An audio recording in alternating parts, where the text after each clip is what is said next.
Hey, salut à tous, bienvenue à Question Auto. On va parler de la compétition. Donc le Subaru Forester vs tous les sports utilitaires compacts. Ben pas toutes, mais une petite sélection que j'ai fait. Commençons par le Toyota RAV4. Eh bien, l'avantage du RAV4, c'est un peu sa mécanique hybride qui nous offre une mécanique qui va être quand même très économique.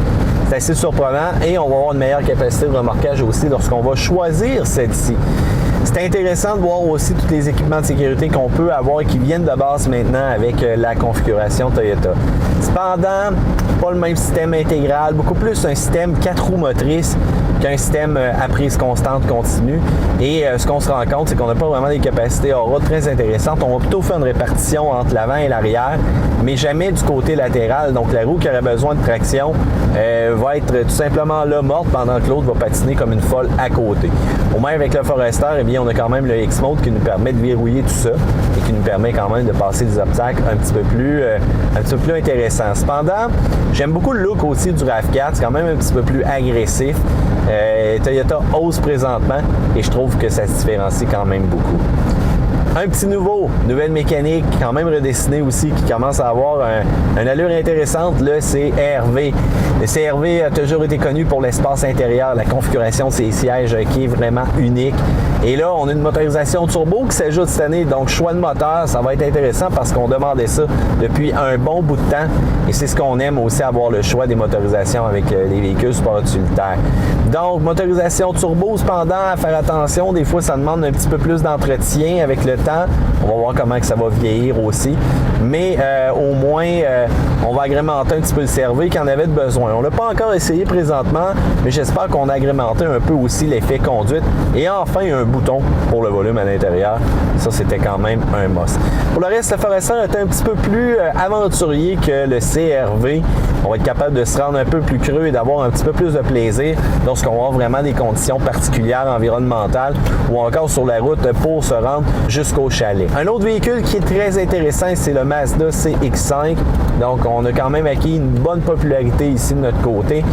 Lui, c'est le performant de la gang. Lui, si vous aimez conduire plus sur la route que hors route, c'est pas mal ça que ça va vous prendre, cette CX-5-là. Il faut dire aussi qu'on a deux mécaniques intéressantes. Le 2 litres qui est un peu juste, mais le 2,5 litres rend un peu vivant le CX-5. Ça rend vraiment une expérience de conduite totalement différente.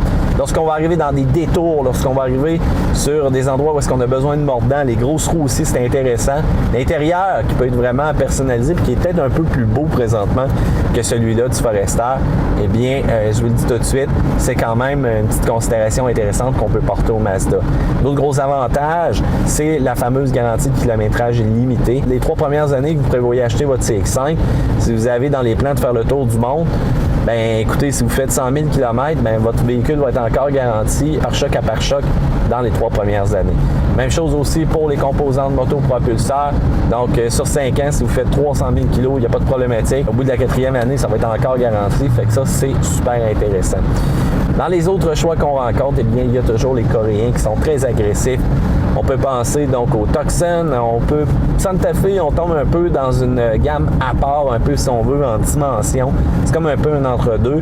On peut penser aussi donc au Kia Sportage, qui est quand même un véhicule très intéressant. L'avantage avec les Coréens, c'est le prix de base. On ne se le cachera pas. On nous en offre énormément pour l'équipement qu'on a à l'intérieur. Donc, beaucoup d'équipements de base qui, parfois, dans d'autres véhicules, eh bien, il faut choisir en option. On commence à utiliser des motorisations turbo aussi, des doubles embrayages. Je ne suis pas un fan nécessairement de double embrayage. Même chose encore une fois, si vous allez creux dans le bois, si vous allez, quand je dis creux, là, ça peut être bien qu'un chemin de terre avec une ou deux petites calvettes, là, rien de très excitant. Mais vous allez voir, ça peut vous arrêter quand même assez rapidement avec le type de véhicule que vous allez choisir. Malheureusement, la double embrayage peut souffrir un peu aussi avec le temps. C'est une mécanique qui va être un petit peu plus complexe, mais au moins, on joue quand même d'une bonne garantie. Si vous aimez quand même un bon penchant entre l'aventure puis la route, peut-être que le Forester va rester très intéressant. Il faut dire qu'on a une excellente économie d'essence aussi avec celui-ci. Un autre, c'est le Ford Escape. Le Ford Escape qui vient avec une panoplie de choix de moteur. Ça, Ford a toujours été fort là-dessus. J'aime aussi le look du nouveau Escape. Ça donne vraiment un look totalement différent, quand même assez masculin. L'intérieur avec la connectivité, avec son nouveau système qui est très intéressant. La seule chose, c'est qu'avec les motorisations EcoBoost, oui, on a du punch, plus de punch que le 2.5 qu'on a présentement, mais l'économie d'essence, c'est très difficile de faire ce qui est annoncé. Donc, présentement, quand je regarde le Forester à 8.1 litres au 100 là, sur la route que je suis en train de faire, je suis quand même très épaté. On va être un petit peu loin de ça là, présentement avec les Ford Escape. Cependant, quand même, un bon confort à l'intérieur aussi. Peut-être un petit peu plus raffiné. Le Forester reste rugueux un peu plus. Cependant, encore une fois, quand ça va être le temps de sortir des sentiers battus, vous allez être capable de vous rendre loin avec celui-ci. Donc, ça fait un peu le résumé des véhicules que je voulais comparer. Si vous pensez que j'en ai oublié, eh bien, n'hésitez pas à commenter dans le bas. Donnez-moi les commentaires sur ce que vous pensez aussi. Si vous aimez cette petite vidéo-là, eh bien, faites le pouce en l'air et abonnez-vous à la chaîne des questions auto. Pensez pas à notre dernière vidéo, que ce soit sur le Forester ou encore ses compétiteurs. Bye!